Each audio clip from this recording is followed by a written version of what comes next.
Real Virginia is proudly produced by the Virginia Farm Bureau Federation. Since 1926, Farm Bureau has been working to preserve Virginia farms and our rural heritage. Visit our website at vafb.com. Hello everyone, and welcome to Real Virginia, a show about Virginia agriculture and the people who produce the wonderful local products we enjoy. Brought to you by the Virginia Farm Bureau. Farmers and consumers alike sometimes struggle to control damage by animals.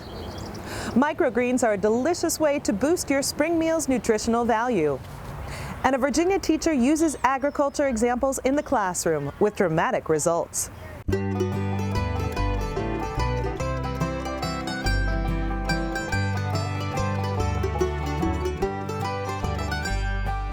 Home will always be Virginia, between the Blue Ridge and Chesapeake Bay, Atlantic to Appalachia,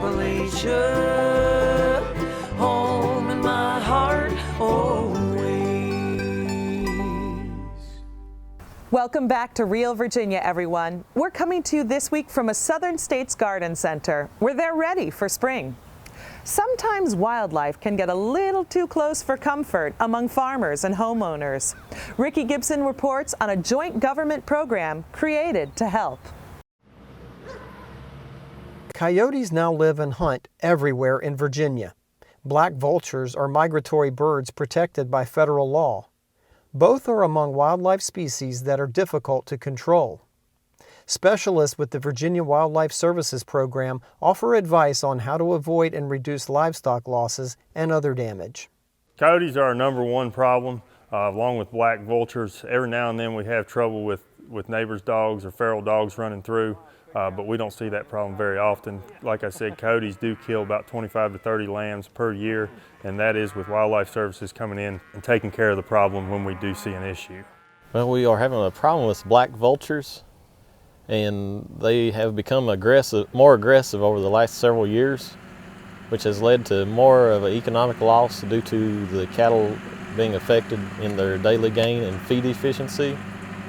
And it has affected also in loss of newborn calves due to predation and them attacking them, or calves getting stepped on, so forth, by the cattle trying to defend the calves. And the vultures can even drive the cattle away from the area that they've been fed due to the numbers increasing so much over the last several years.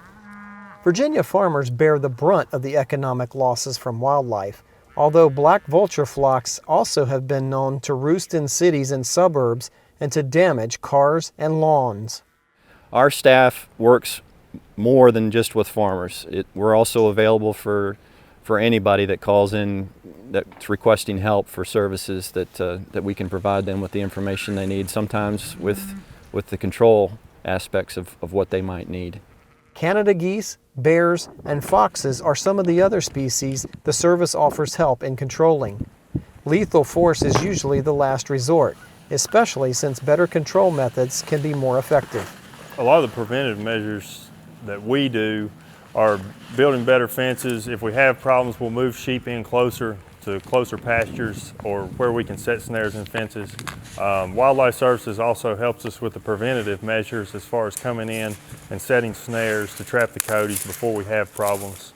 Like I said, the guardian animals work to a point, but they are not 100% effective.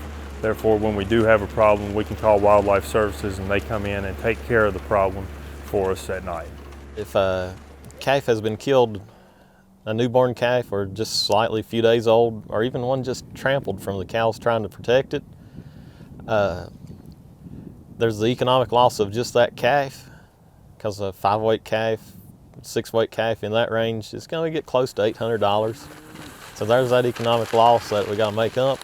But also we've kept that cow carrying that calf for going to be keeping her for a year before almost 2 years before she produces another calf. Farmers are always going to have some form of death loss on their farms, but the predation part of that death loss is something that can be managed or even eliminated in many cases when farmers utilize tools that they can use themselves or by having local hunters and trappers help them out from time to time. And then also calling on our crew with Wildlife Services, which can come out and work with them to minimize predation. And that's the most important part of our program is the on-call aspect of it. Farmers can utilize that, and we're out there as soon as we can to help them stop the problem. Fox says not every coyote is a killer, and it's often a better idea to leave them alone if they aren't bothering your livestock. You could be opening up a territory for a more aggressive coyote. Historically was a Western Virginia issue, mainly because that's where most of the coyotes were initially. And that's also where most of Virginia's livestock are at. But over time, coyotes have infiltrated all counties in Virginia, and some of the producers in the eastern part of the state are having issues as well. Each year we work close to 200 farms for coyote and vulture issues. Half of those are sheep farms, the other half are cattle farms usually. So that just gives you an idea of the number of calls and requests that we get for help. The Virginia Wildlife Services program is supported by the U.S. Department of Agriculture and the state government. Crougy says it's an essential program for him. Without it, he'd have to get out of the sheep business. But farmers are not the only people with access to the program. There is a nuisance wildlife conflict helpline in Virginia that anybody in the state can call. They talk to our staff and get advice and help right over the phone immediately. Prompt assistance like that has made Virginia Wildlife Services a popular program in both the city and the country. In Wythe County, Virginia, I'm Ricky Gibson reporting. Virginia farmers raise about 82,600 sheep each year, and the state's mountainous regions are an ideal location for them. Sheep were kept in the Jamestown colony in the early 1600s. Highland County, Virginia was a major sheep production area for much of the 20th century. But beginning around 1980, lamb and mutton became less popular in the supermarket, and federal price supports for wool ended. At the same time, coyotes began migrating east into Virginia, and hundreds of producers left the business. Today, most Virginia sheep producers have smaller herds they can guard and manage more easily. Hi, today we're going to be talking about microgreens from the ground up. Please stay tuned. Farm Bureau is the insurance provider of choice for farmers. But did you know all Virginians can benefit? In fact, most of our members are not farmers. As a member, you are supporting worthy causes like local Virginia food banks and the Agriculture in the Classroom program. Your $40 membership will easily pay for itself with our many savings options. Farm Bureau is made for Virginians. Get the membership advantage by going to vafb.com or contact your local Farm Bureau. What are microgreens and how can you grow them at home? Chris Mullins with Virginia Cooperative Extension visits with an expert to show us how. From the ground up.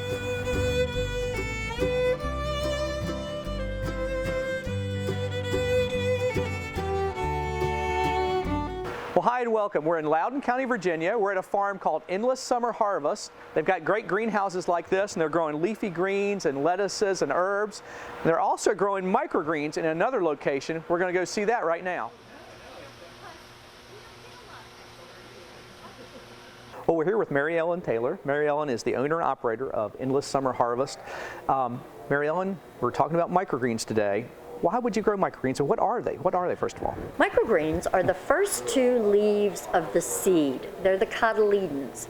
Okay. And nutritional science has now proven that those first two leaves have all of the nutrients and flavor of the final mature plant.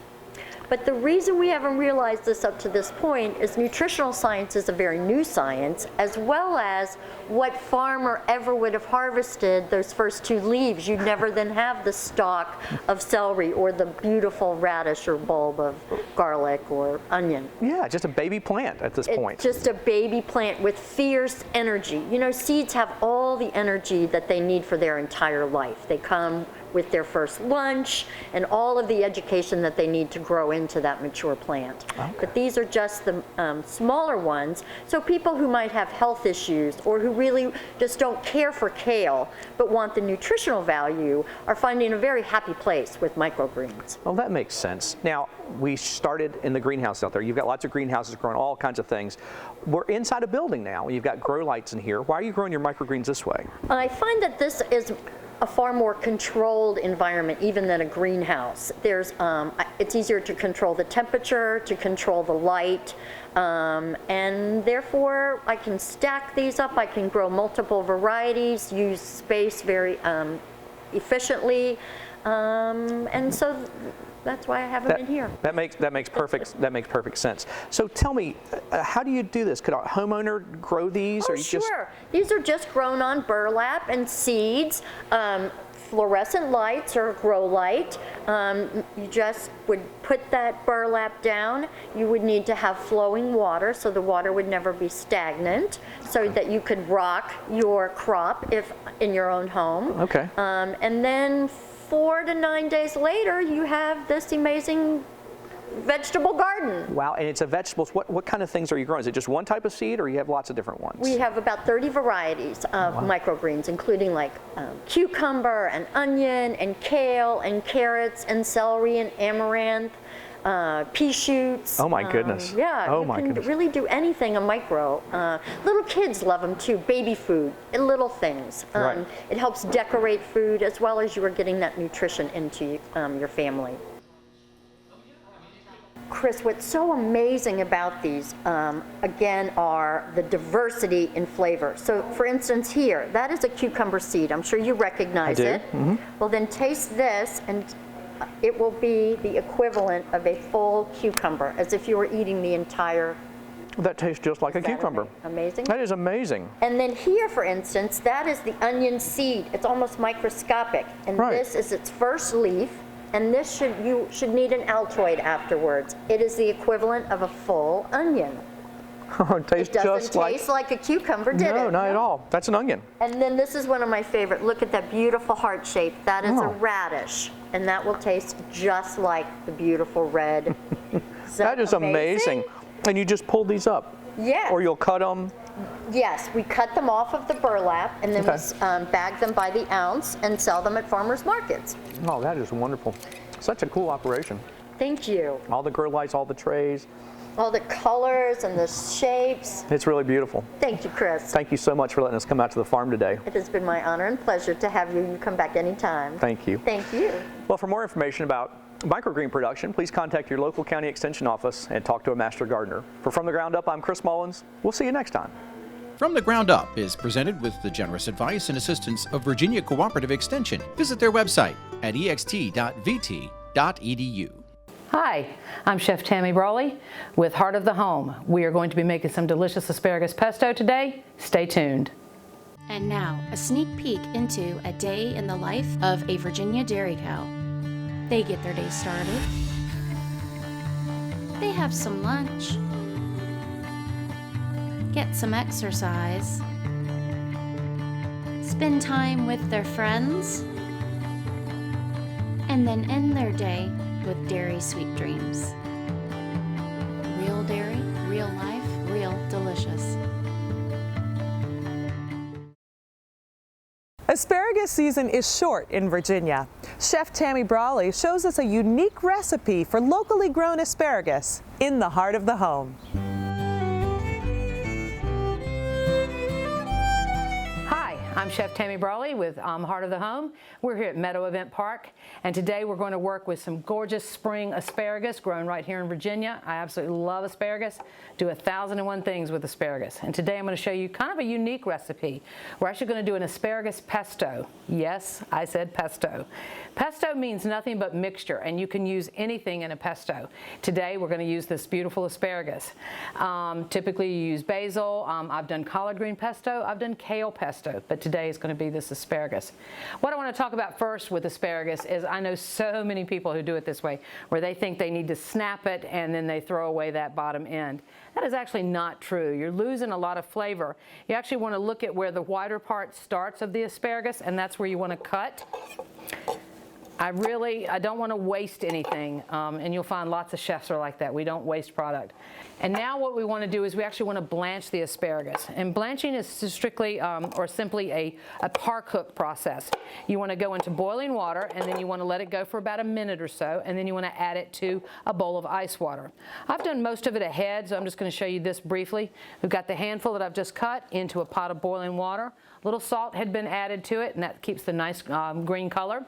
And then after it's boiled for about a minute, then you want to put it into an ice water bath. As you can see, that beautiful green color has been maintained. Very, very important. This was about a pound of asparagus. I'm going to add it directly into my food processor at this point. Again, I said it was about a pound. All right, we're done with that. I'm actually going to move that out of the way. And then we've got our typical pesto ingredients. We've got pine nuts. I've got about 1/4 cup here or so. We've got some chopped garlic. I happen to like a lot of garlic, so I'll probably add more than most people, but that's really up to you. And then I've got some Parmesan cheese, about 3/4 cup or so. And then you want to add a little bit of lemon juice to this. Nice little acid base at the end there. Into our lemon squeezer. All right, I don't think we need more than the 1 lemon. Typically a lemon usually provides about 2 tablespoons of juice, whereas a lime provides about 1 tablespoon. So you kind of want to eyeball that a little bit. Now we're going to turn this on. You're not going to be able to hear me. We're going to turn it on and we're going to process it, all right? All right, so I've turned it off after about 30 seconds or so. I'm going to scrape down the sides. And one thing you want to make sure you do is add some salt to this as well. Sprinkle in a little salt. You know, it's really salt to taste. I know that's kind of hard for people to grasp sometimes, but think about whatever vegetable you're working with. Asparagus needs a lot of salt. Tomatoes need a lot of salt. The collard greens that I've used in the past, of course. If you were doing this with a typical basil pesto, you probably wouldn't need as much salt. So now we're going to turn it back on. I'm going to add the olive oil slowly through the top.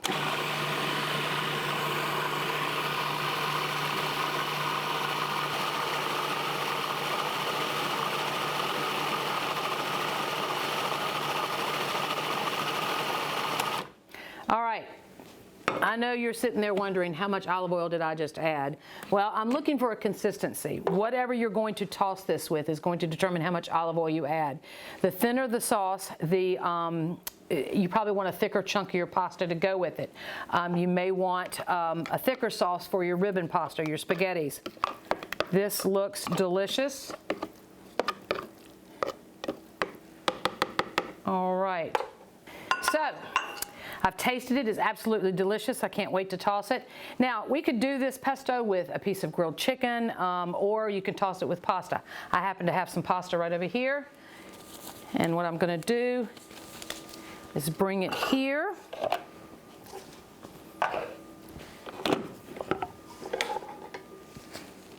Handy dandy little trick when it comes to a food processor. If you guys want to reach your finger under and hold that blade still, then when you turn it over, the blade does not follow along behind you.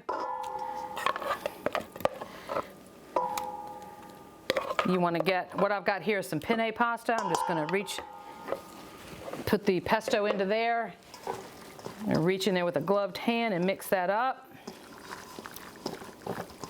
You can see this lovely, vibrant green color. It's actually one advantage to doing it with an asparagus versus basil is it's not a darker green. To me, this looks much more appealing. Everybody says you eat with your eyes first. So let's put some in a bowl. All right, and there you have it, some delicious Virginia-grown asparagus pesto. Join us again for Heart of the Home. Recipes from the Heart of the Home can be found on the Virginia Farm Bureau website at vafb.com and visit Chef Tammy Brawley's website at greenkitchenrichmond.com. Asparagus is commercially grown on 190 farms in the Old Dominion. Asparagus is also a popular backyard garden vegetable, so many other Virginians raise them for their own consumption. Asparagus plants need full sun and well-drained, deep, sandy loam soil. They grow best in cool temperatures near 60 degrees. Growing asparagus is rewarding but requires patience. Gardeners have to wait a full year for the first harvest in order to give the roots time to get established. Once they're well rooted, asparagus plants can produce for up to 15 years. For almost 40 years, agriculture in the classroom has taught the importance of farming to America's school children. BURKE MOELLER reports many Virginia school teachers use the AITC curriculum, including one who's drawn national honors. Exposing young minds to everything agriculture can offer is elementary for one teacher in Wythe County, and she's receiving state and national recognition for her work. Pamela Hall, a kindergarten through third grade STEM teacher at Carrollton Elementary School, recently received one of this year's National Agriculture in the Classroom's Excellence in Teaching Awards. Her passion for the subject and teaching it to others comes through right away. Being able just to teach them, where does your food come from? Where do your clothes come from? How do you make that happen? And for me, teaching agriculture in the classroom isn't just a one and done kind of project or lesson. It's life, it is ongoing, and it intertwines with all other curricular areas. Hall is one of 8 winners of the National Award. She's also the 2020 Virginia Agriculture in the Classroom Teacher of the Year. In her classroom, student learning is often hands-on. Some of the open display cases along the school's walls are used for hydroponic gardening and other agricultural displays. Kids get to plant and water young vegetable plants and then see the results of their work. And another super cool thing about agriculture in the classroom lessons is all children succeed. So it's a way for those kids that are challenging kids and that maybe fly under the radar, they're just not so good at anything, you can get them interested in things. And through those kinds of lessons, whether it's gardening, whether it's our bee unit with pollinators, they start reading because they want to know more and more and more. And being able to do the hydroponics here in our building where they're watching it happen from beginning to end is an amazing thing for them because they get to see the process, the cycle of the plants moving on through to fruition. Principal Bob Brennan had to approve Hall's special projects, and he's pleased with the results. She has incorporated into her engineering class the concept of agriculture, specifically through hydroponics, to help the kids see that food doesn't just happen at a grocery store, you actually have to grow that food. Virginia's Agriculture in the Classroom program provides resources, training, and support to schools, educators, and volunteers so they can meaningfully connect children to agriculture. The group's goal is to help students gain a greater awareness and understanding for agriculture and its many processes. People who know and work with Hall say her dedication to agriculture is inspiring. Someone who is passionate about teaching children, passionate about agriculture, and all in when it comes to giving children hands-on experiences and learning where their food and basic needs come from. Her energy is such that it's infectious and the kids are in there and they're loving it as much as she is. And it's not just students who end up benefiting from Hall's lesson plans. I have a student and a parent that was super interested in the gardening, and that student's parents said, well, we could do hydroponic gardening in our home. This is something that anybody can do. So not only are the kids getting excited about it, the parents are too, and the parents are learning that it's possible, and the parents are learning that their lettuce can be grown in their home. They don't have to go to the grocery store. Hall's Ag in the Classroom program is one of many such programs found across the Commonwealth. Ag in the Classroom says it's served almost 17,000 teachers and impacted over 469,000 students since the program began in 1987. In Wythe County, Virginia, I'm BURKE MOELLER reporting. We're so glad you could join us this week to celebrate all the bounty Virginia has to offer. From the kitchen to your home and garden to our beautiful wide open spaces, we are proud to say this is Real Virginia. For everyone from the Virginia Farm Bureau, thanks for watching. Make it a great week.